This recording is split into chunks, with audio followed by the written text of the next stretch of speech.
I'm at Guam Memorial Hospital. Today is October 31st, and this is the day 2 years ago. It's Halloween.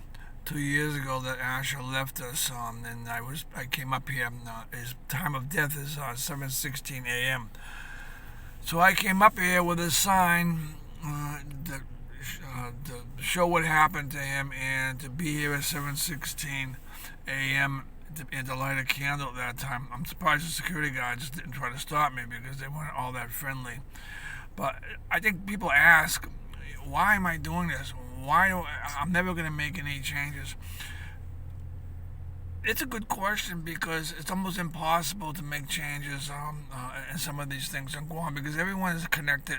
The senators are connected to the doctors, and the doctors back to the senators in various ways, relatives, donations, and so forth. Well, many of the people in Guam, almost everyone I speak to, people even walked up to me here, can express themselves and tell stories of how relatives were mistreated, died, or were injured. It's one story after the other. You can stand out here and interview people if you want to. And I think that's what I'm going to do in the future. Do like a podcast or something, interviewing people and asking them, tell me your story about medical negligence, and put it on and record it. But why am I doing this? First of all, I'm doing it out of respect for my son and the way he was tortured all night. He was in the hospital. He came in 20 hours ago. I came up yesterday also. He came in 20 hours ago. And he went to EI, was admitted to pediatrics. He saw one doctor for 10 minutes in pediatrics at 7 o'clock at night who didn't upgrade his condition to emergency or urgency. And the rest of the night, Asher struggled. They wouldn't do intubation or anything else. He struggled the rest of the night. Nurses seemed like they were afraid to keep calling the doctors. And Asher's life was slipping away. I was holding him. His life was slipping away all night. And I didn't realize really how much pain that he was in until I read the reports afterwards, and I didn't realize that he was dying. I knew he was in trouble and having a lot of problems. And I did ask him many times, "What about ICU? Get him in the ICU." There's a doctor, and there's always some reason. But in fact, no doctor ever came in the whole night. Nurses were totally lost. The doctors were sleeping or wherever they were. No one called the ER doctors. No one did all the stuff that the hospital protocols call for. So why I'm here to express that. I'm here to say things have to change for medical care on Guam. Just looking at Guam Memorial Hospital, basic protocols are not followed. They're not calling doctors when they should be calling doctors in the ER if the attending physicians are sleeping or wherever they are. They're not following the reviews of when something happens to a child. They're not doing anything.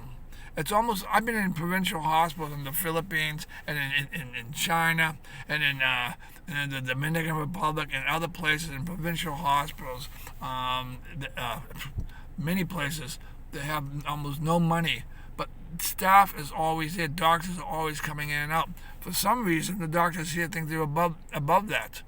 So I'm here hoping someday there'll be change.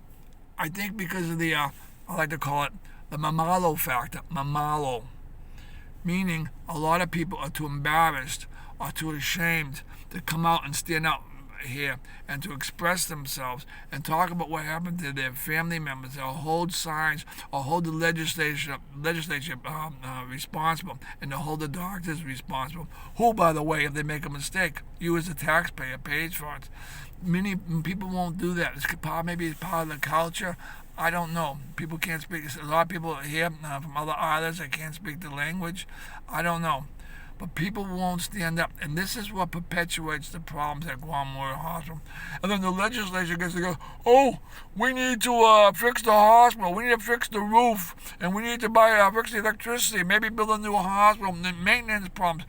Well, here's the story. Leaky roofs, maintenance problems, and all those other things have not killed anyone yet. Gross medical negligence has killed people at this hospital. How are you going to fix those problems? How about starting out by making doctors responsible and not the taxpayers for their mistakes? How about requiring doctors to have malpractice insurance and not having the government pay for it? One senator said, "Oh, if we do that, then the doctors won't work at the hospital." Yes, they'll work at the hospital. Doctors work at hospitals all over the country and have their own malpractice insurance. And it can make it a requirement that they work at the hospital. Oh my gosh. So we have to sacrifice our loved ones because doctors won't work at the hospital, or they won't come to Guam, they say. Come on. People are dying. We're sacrificing our children, our family members, our mothers, because of this factor that the legislature is in the pocket of the doctors. I'm not saying all. And I'm also not saying all doctors are bad, because I think we have great doctors on Guam. Really good doctors, I'm telling you right now. But when the doctors make mistakes, they need to be held responsible. And I'm not saying throw them off the aisle or anything like that, but they need to be held responsible. When the nurses make mistakes, they need to be held responsible. The way things are set up now, a lot of that is most of that never happens. People, right now I'm only focusing on the hospital, not the private sector. In the hospital, we have the Government Claims Act, so the doctors walk away with it. So why am I here? I'm here just to bring attention to what happened to Asher, but also out of respect for Asher. And maybe someday there'll be some change. But I'm here to use social media. So if a doctor kills my son, or the nurses are involved in malpractice, they're not going to walk away. They might not have to pay anything out of their pockets and is treating the next patient the next day, and no one knows what they did. That might happen because the way Gov Guam has it set up, the way the legislature allows it.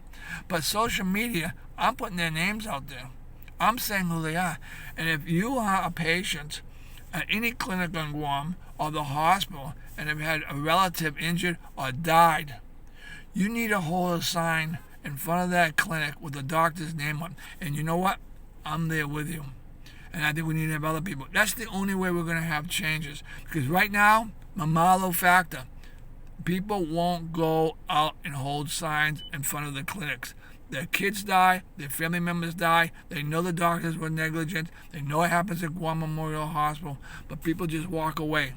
They don't do anything.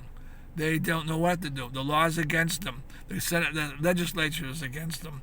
The doctors think they walk on water. They're against them. Again, I have to emphasize, not all doctors are like this. But the system, the medical culture on Guam allows it to be. Just look at the Medical Advisory Board and what's going on there. They're all taking care of their own interests first. And why?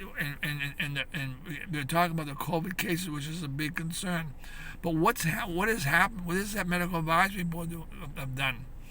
Okay. Anyways, I don't want to focus on that, but that's why I'm here, and I hope someday there's changes here. But in the meantime, those doctors and those nurses that were in care of Asher can expect to have their names on the media. Someone said, "Oh, that's shaming." No, that's not shaming. That's using the only thing that we have. We don't have a legal recourse. We don't have the ability for malpractice. We can't make them responsible. We can't do anything the way it's set up on Guam, pretty much. So, social media is the way it is. Join me anytime in front of any clinic, in front of the hospital. If you have a problem with a doctor, let's hold signs together. The more we do this, the more likely there'll be change in medical care on Guam. That's the only way to go. Thank you very much. This is Asher's anniversary of his passing 2 years ago. By the way, I was devastated when that happened, and I'm still devastated. Thank you.